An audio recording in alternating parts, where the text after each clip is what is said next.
I think we're back. I'll wait to finish. Are you there, Luke? I think so. I remember now. I got an email a week ago saying that internet was going to be janky next weekend, which is this weekend, I guess. Lousy BT, okay. BT doing junk, innit? Classic BT. That's a BT, man. Sorry, Yeah, we left Stefan jumping out. Not literally jumping out, but jumping out.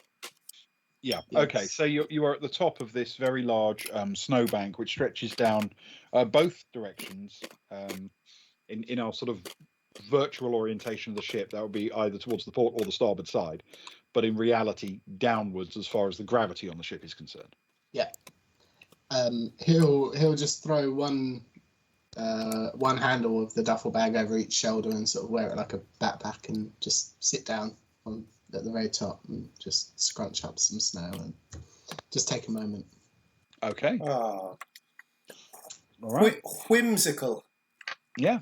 The rest of the party continue, and it is only a matter of seconds later that the lift enters the main body of the spherical portion, if you like, of the ship. And where it lets out, you are looking at the interior of the ship as a curved surface. So as you step off the lift, the interior of the ship stretches away from you in a sort of gentle curve. So it looks as if you're looking uphill in all directions. You can't see very far around because there are, perhaps unsurprisingly, things above you as well as below. You're not actually in the center of a completely open sphere. What you can see directly above you, in fact, is a transparent wall. And slung beneath that wall on various platforms are seats. And those seats are oriented in such a way that if someone were sitting in them, and perhaps more accurately lying in them, they could lie back and look straight up through the center of the ship. And what's in the center of the ship is a vast spherical buckyball pitch. Nice.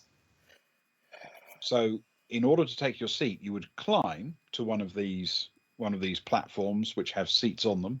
You would find your seat, you would lie down, and you would lie there literally looking up through the ceiling, right through the center of the buckyball pitch. This is beautiful. Not only is it a 2-week-long cruise, but you get to lie down most of the time. As you watch watching the sport. Oh, this is... See... What more could you ask for?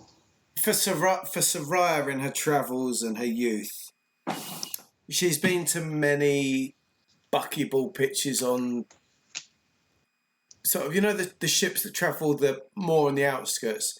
They're much more shanty. They're much more broken down. You know, they're for the smaller teams. This is like going to the MCG or Lords.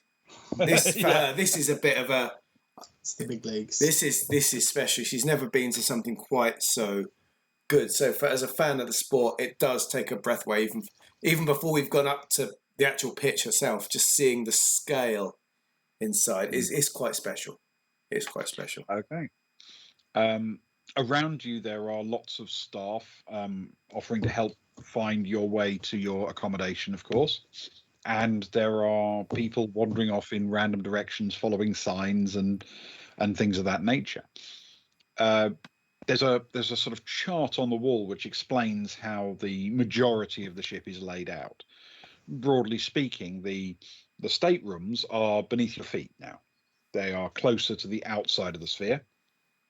Then above them is the concourse, which you're on now, which contains not only the main routes for walking around the sphere itself, but also shops, restaurants, bars, and other things scattered around, because it's also a cruise liner, not just a sporting venue. And then above that is the seating areas, which people can climb into and then watch the match through this transparent protection. And then above that, of course, is the buckyball pitch itself. Buckyball is played in a sphere in 0G. The arrangements are that there are in fact 2 spheres. They're not technically spheres. They are truncated icosahedron shapes made up of wires connected together. So essentially they look like a football if you only saw the seams. Yeah. Okay. Yeah. So a mixture of pentagons and hexagons, because you don't have anything else. You've just got the lines of the seams. And those, there are 2 of them. One is essentially 25 meters across, and one is essentially 100 meters across. And they are nested one within the other, exactly centrally. Between the and inside the smaller of them, there is a 20-meter long tube which forms the main area for the delivery of the ball. At the end of the tube are 2 circular targets, and therefore the batsman is allowed to occupy a space between the end of the end of the tube and the target in order to defend the target. Now, an experienced buckyball fan like yourself will know perfectly well that there are a number of ways to be out in buckyball. The most important being the target can be bowled cleanly through the tube if you fail to defend it correctly. You can be run out if you are in the process of trying to score a run by crossing your players through the tube when the ball is fielded and returned through the target. And the most common other route is to be caught, which is what happens if the ball can be gathered by a fielder before it passes the inner of the 2 spheres. It is therefore, since the target is essentially backed up against the inner of the sphere at both ends, it is very close to impossible to catch someone if they are trying to play it behind. There is literally no room to catch them before the ball is gone. However, if they're trying to play it somewhere else, forward or off to a forward kind of angle, then there may be time for a fielder to collect the ball, and they don't have to technically be inside the inner icosahedron or truncated icosahedron in order to catch the ball. They just have to reach their hand through it and catch it on the inside. Okay. They can be inside or out. It's where the hand catches the ball that is critical. If the ball does, however, pass beyond it, it's no longer possible to be dismissed by being caught. Fielders still, of course, try to retrieve the ball because should it pass through the outer shell, then it automatically rewards with 4 runs. However, if you, of course, can catch it, you can return it back and stop players running. So in essence, you can only be caught inside the inner shell. So the inner shell. Yeah. And because the batsman is right at one end of that, it's usually only when the batsman is playing forward that they can be caught. However, the more they try to get a fine edge to just make it skim the edge of the target and avoid being caught, the more risk they run of being bowled, of course. So for now, all we need to care about at this point is that is what's in the center of the ship, and you can see it above you as you walk around this concourse.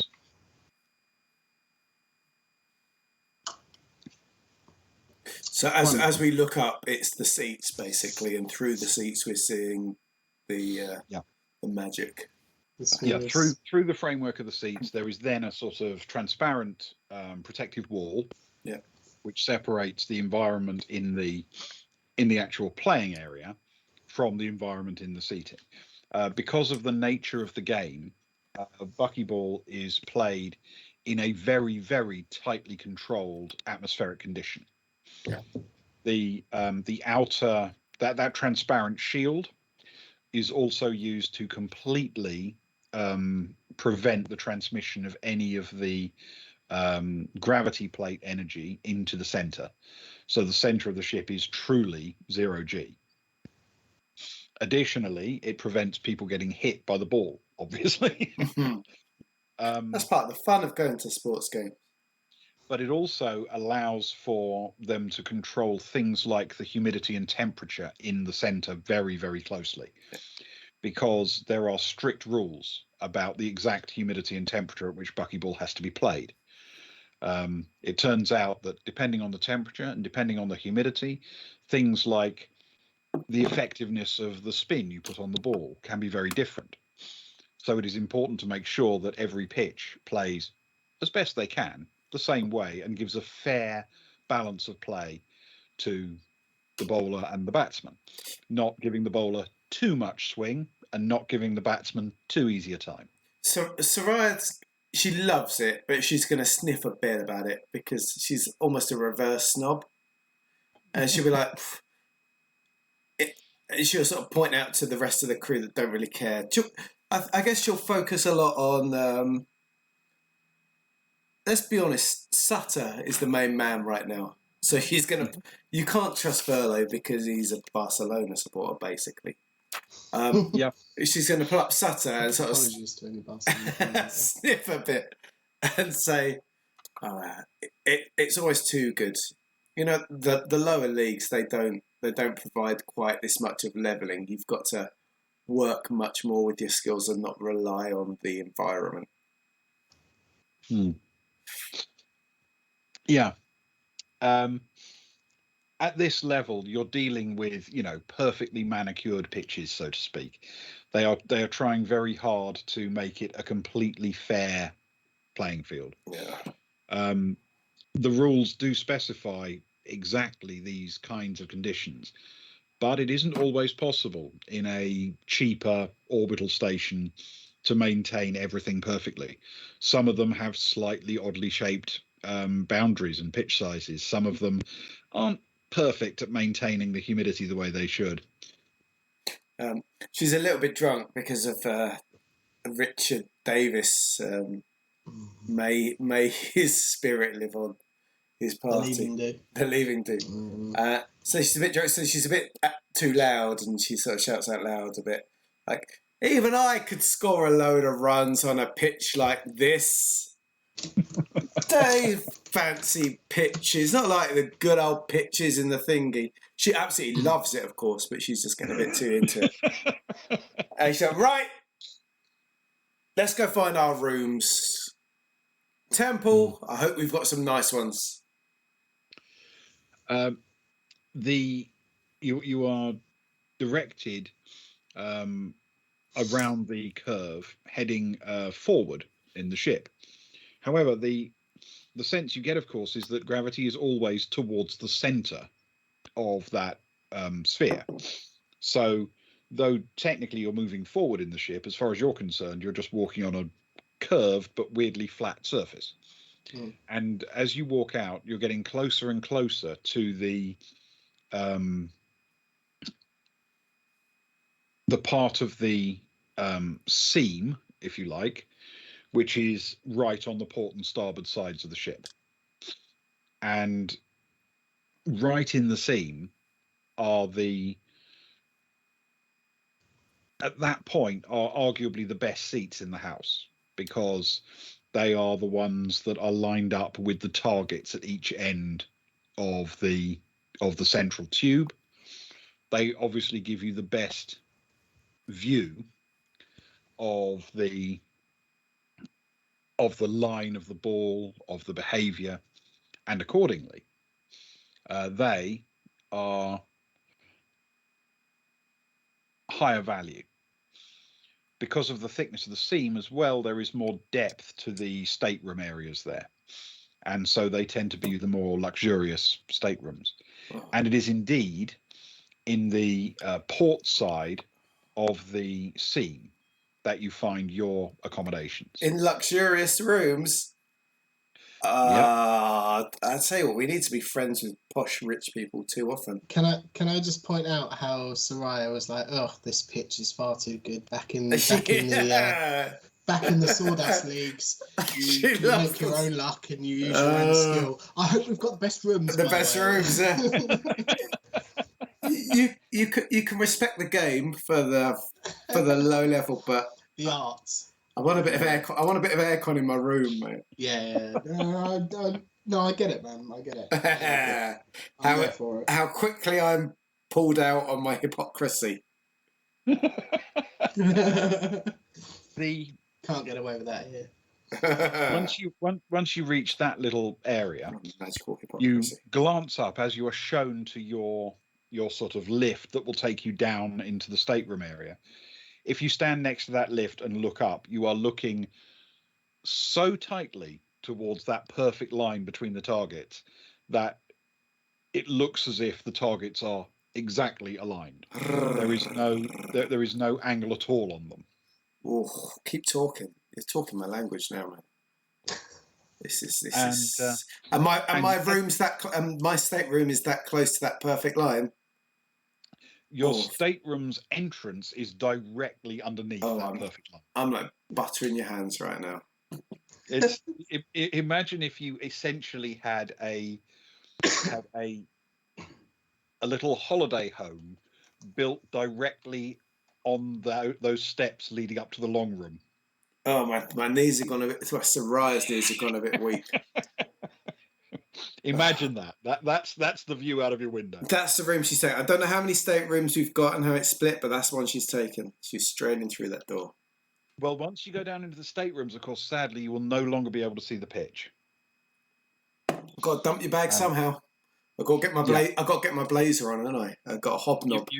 You go down inside, and what you discover is that this particular stateroom entrance is an entrance to an entire suite complex, and it is reserved exclusively for your party. And when I say your party in this context, obviously I mean Paral Karal's party. Yeah. But you have rooms assigned within it. As you go down each level, there are half a dozen stateroom doors off, and there are 3 levels, so a total of 18 staterooms. That's just crazy. The bottom level, the bottom 6, are reserved for Karar's own person and his staff. And he has assigned for you, or Temple has assigned for you, the 6 rooms at the top level, just underneath the concourse. So you can divide up your personnel between those 6 staterooms any way you like. Oh man, so would it be fair to say that Cara, Zoe, and Rose should go in a room together? That would be fine. Yeah. Zoe and Rose. 5 rooms, 7 people. We've got to get 6 rooms. We've got to get 10 into 6. Soraya and Stefan is a classic combination, isn't it? It is. It's traditional. It's traditional. Yeah. They go as Soraya and Stefan. And yes, Sock Fiddler, I'll describe the hot tub when they find it later, but when you hear about it, it's a good hot tub. A zero G hot tub I'm hoping for. I don't know how it works, but I'm looking forward to it. So you're putting Soraya and Stefan together. Yeah. Sammy and Johnny can obviously go together, brother and sister. Of course, bit more catching up time. Yeah. Sutter and Verlo, I guess. 1, 2, 3, 4, 5, 6, 7, 8, 9. Which means, do you want to be on your own, Agnar? Agnar's bunking alone. He doesn't mind. He's slightly older than the rest of you. He might not make it through the through an all-day drinking session and the party afterwards. He might not. He's not that old. He might not make it. He might not make it. He might not make it. Oh no! What? Oh no! This is terrible mission. Can we reverse a little bit? Okay, so each of the suites is essentially identical. Each of the 6 rooms itself has 2 bedrooms and a large and comfortable lounge. Each of them also has extensive ablution facilities, baths and showers, and a little private bar. It's very, very comfortably appointed. This is not as luxurious as the equivalent staterooms are on the bottom level here, which are also a little bit larger. But nonetheless, it's a very, very well appointed, very, very well appointed thing. Each of the actual 2 bedrooms has a full ensuite system, and the way it's arranged, sort of the gap between those 2 includes a shared hot tub and spa room, just shared for those 2 for this suite, and there's one for every suite. It is a small but very comfortably appointed thing. Oh, it's a nice little You're bubble. longing for a holiday now, Ben. Oh man, and yes, you can absolutely dump your belongings. One of the things you notice is as you enter the suite, they begin to display on very, very large screens welcome images, hollows that give you a guide to how to spend your time in the ship. And not only do they contain lots of information about the options for dining and the options for basic tourism, they also show footage of the ski slopes and people thoroughly enjoying not only skiing down them, but at the bottom there seems to be a fairly continual and enthusiastically entertained snowball fight going on in the videos, at least. And it's explained that in order to maintain the perfect humidity and temperature in the center of the ship for the tournament, the ship has to have, literally on standby, warm, wet air and cold, dry air, so that they can bleed in the right amount of humidity at a very, instantly at a moment's notice, without relying on filling such a huge volume, because the interior space of the ship with the buckyball pitch is, of course, a vast volume to fill. They can literally pump cold, dry air from that enormous ski slope straight into the center of the ship in a matter of seconds to equalize any problem they're having with the humidity or the temperature. Conversely, just behind the bridge, they have a very warm tropical lake. Oh, keep talking. So if you continue forward in the ship, Hot springs. you will encounter essentially a saucer-shaped lake, which, from the footage at least, appears warm enough that it is constantly, very gently misting above it. Oh. And seems to be filled with little floating platforms and sort of artificial beaches around it that people can lounge on and jump in and out of whenever they want. Exactly as with the mountain at the stern of the ship, in that lake there is a large tube right through the middle of it that drives down through the lake and out of the bottom, though obviously it's sealed so the water doesn't run out. And that tube contains another lift, and that lift is the way to the bridge and the quarters on the very bow of the ship, like that. So you have a large, very warm, very comfortable lake you can paddle around in to your heart's content at the bow of the ship. You have a fairly substantial winter sports snow mountain and skiing resort at the stern of the ship, and in between them you have luxury accommodation and a vast buckyball pitch, while the ship actually takes you from A to B in a journey. Lovely. You know, the other week when I got a little bit of a hard on about the Cascades, And Earth Park. and Earth Park. It's that thing about being stuck inside for 18 months. Do you know what I mean? This is just like,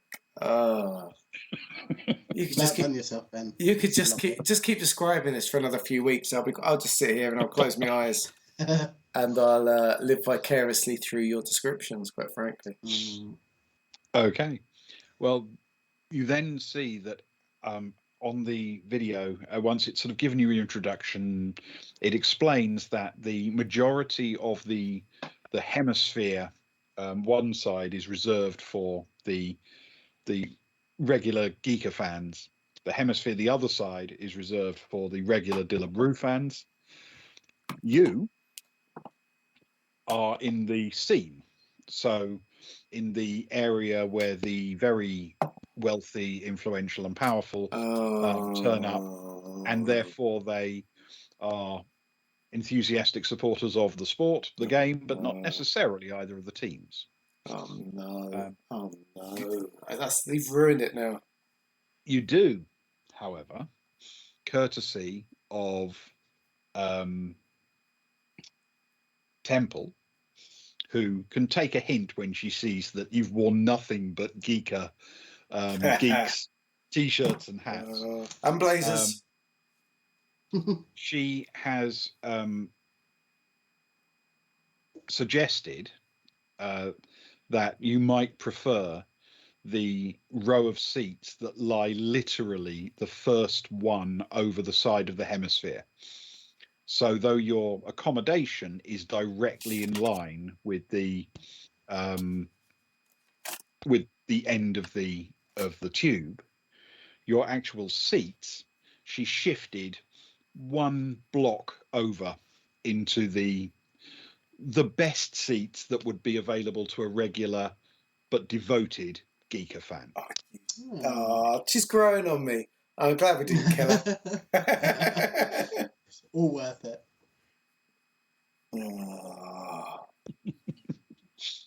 And I'm afraid that's where we're going to have to stop for this evening. I don't know. I'm a bit too caught up in my excitement, so I'm quite happy with that. I can slip.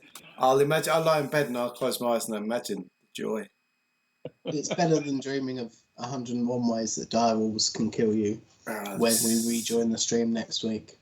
At least I'll be thinking of this. It's kind of the best ending we've had in a few weeks, to be honest. Well, it's not exactly a cliffhanger, but at least you've now got yourself oriented. Yeah. Not everything needs to be a cliffhanger. Sometimes we just need to be happy with the fact we're going to have nice seats, cheer some sports, have some booze. Our rooms are very nearby. Stefan's off on a mountaintop somewhere with snow in his hands, and he won't be for long. And we've got all our friends with us. It's a happy endings are important sometimes, you know. Some good vibes. Yeah, not all. I don't disagree. There is a role for a more gentle solution to a problem sometimes. You know who's not here tonight though, Ben? Who we left on Giikur? It's Tim! Tim's not here. Tim. No Tim. Sock Fiddler spotted it. It's Tim. Not here tonight. There'll be Tims on the ship. Yeah, there will be Tims on the ship. Otherwise, we'd have to change our points rewards, which, frankly, sounds like a lot of work. It means I have to do a lot of graphics. I have to do it in like 3 different sizes. Very upsetting. 28, 56, and what's the one up from there? 112. Okay. It's a whole lot of Tims. I have to do the graphics in 3 different sizes for the little graphic sizes. So let's keep the Tim. Let's keep the Tims. It's a lot easier. We can work it in. Well, Tims are good. Discussed. Tims are fine. Not complaining about Tims. I mean, it's partly because I've decided to give up complaining about what you guys do. Tim's a very buckyball name. I bet there's a lot of buckyball players called Tim. There probably are quite a lot of Tims in buckyball. Especially for Dillabrew. Dillabrew! A team almost entirely of Tims, one would imagine. Dillabrew. No. I hate Dillabrew. Lousy team. They're a bunch of cheaters. I've heard they like deflate the balls and all sorts of things just to cheat. You can't deflate a buckyball ball. It's a solid ball. They found a way. That's the rumours. That's the rumours amongst the Geeks fans. They've lower the pressure in the room. Yeah, they mess with it. That sphere between the 25 and 100 metres. Heighten the pressure in the room. No, some fiddler. They get the Tuvalu athletes as Tim Tuvalu. Good shout. Some good canon.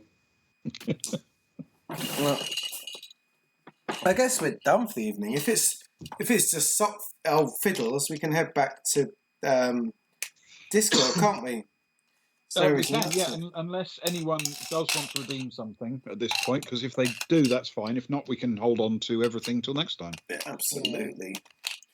You missed it, Fiddles. The cat is still on the ship, but a beefy second engineer is now looking after their little kitten, which is kind of cute. It's kind of cute in a way. He's looking after the kitten, so everything is going magically. I think there's something quite appealing, actually, about a large,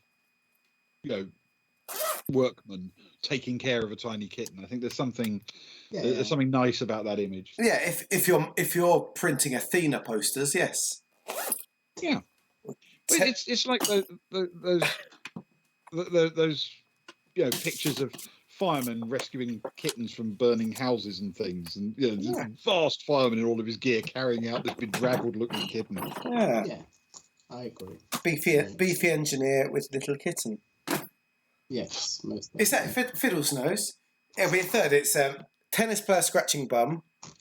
There's the topless fireman with a tyre, I think, for some reason, and Kron Sarama cradling kitten tickling its belly. That's it. I have no idea what you're talking about. You don't know the Athena posters? No. You really? I mean, I know Athena. Athena was the shop, right? I'm not familiar with the posters. There was a shop, Athena. It was it sold art to the middle classes. Let's put it that. Like now, you'd have a picture of some pebbles on your wall. Yes. They did. That's not the Athena I know. Just to put it out there. I'm more familiar with the goddess. You've gone the goddess. Well, this was slightly less fancy, but they provided relatively low cost, pretentious art for your walls. Utterly generic, nothing unique. Yeah. Everything was. I mean, everything was copied in every Athena shop, and it was a big chain. Yeah. I get the vibe. The most famous Athena poster. There's two probably. The most famous was probably tennis player scratching bottom. Yes. Yeah. So it's from behind. She's got it's either cap or a visor on, and she's hoiked the back of her skirt up, and she's scratching her little knickers. Tennis player disc. Do we need to go to Discord to talk about this? Does Twitch allow us to talk about tennis player and knickers on Twitch, or is that a very much a Discord thing? I think it may be time to wind up the. I think that might be Sock Fiddler saying that she's posted an image. She's done it. Yeah. So if anyone's interested, join our Discord. Join the Discord for tennis players scratching bottoms. Just join thanks to Sock Fiddler. Join Discord for hot tennis player pics. Fiddles, post the Discord link. It took a weird turn. You're like the queen of the Discord link. I think there's only one other person in here at the minute. But post Right, it. well, let's drop off Twitch and connect into Discord. I'll be a few minutes while I grab a breath of fresh air and so on. But I will hook up to Discord soon. There's If the we've got a Discord couple link. of minutes, I'll drop a link in Twitch just in case anybody fancies joining us. You don't have to. But there's been a lot of people that I've seen hanging around for quite a lot of the evening. Lurkers. Yeah, thanks to Bookmobiles, as some might say, co-authoring as well, has been hanging around, and Friend Request Me has been around for quite a while. Some lurkers. We appreciate the views, regardless of thank you very much. anything else. Yeah, I'm sorry about the technical problems we had tonight. We did drop off a couple of times. Sorry about the tennis player scratching bottom talk. I feel that was a high point, actually. Both, ironically, it's relative, isn't it? Really. Scratchy bottom and internet problems are both my fault. So sorry.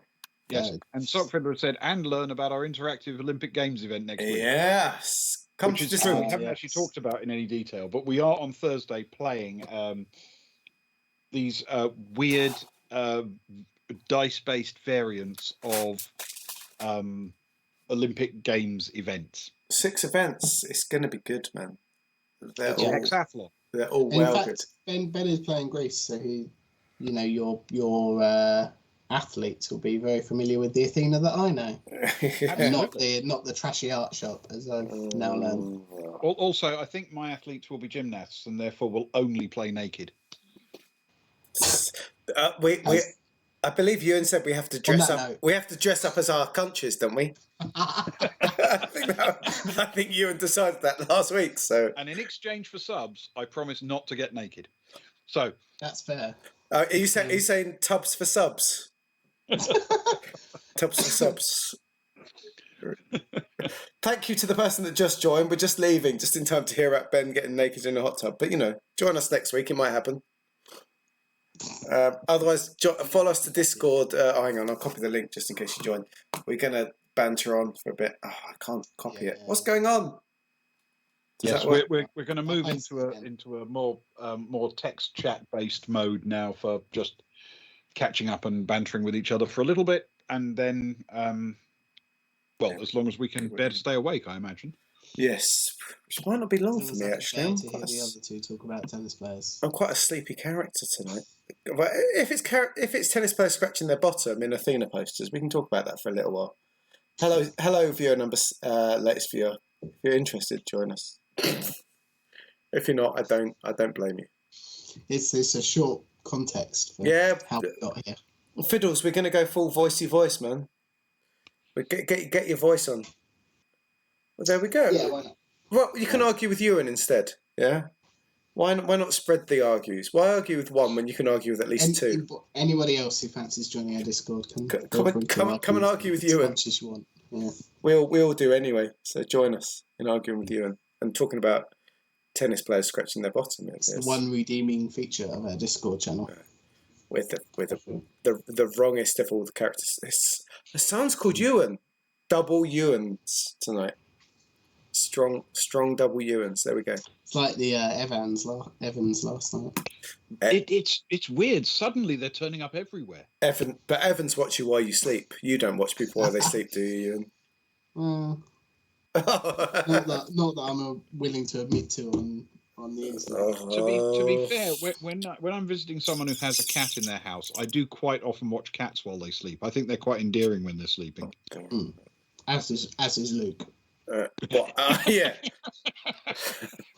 Until I start shouting in my sleep about things that are going on in my dreams. That must be quite off-putting too.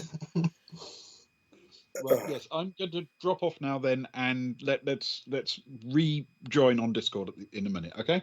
Cool. Yes, the link's there. Honestly, thank you, everyone. Thank you, everyone. May peace be upon you. And we'll be on Discord very soon. Yes, thank you, everyone. We will indeed. Thank you very much. Toodaloo. Up the geeks. Up the geek. Up the geeks.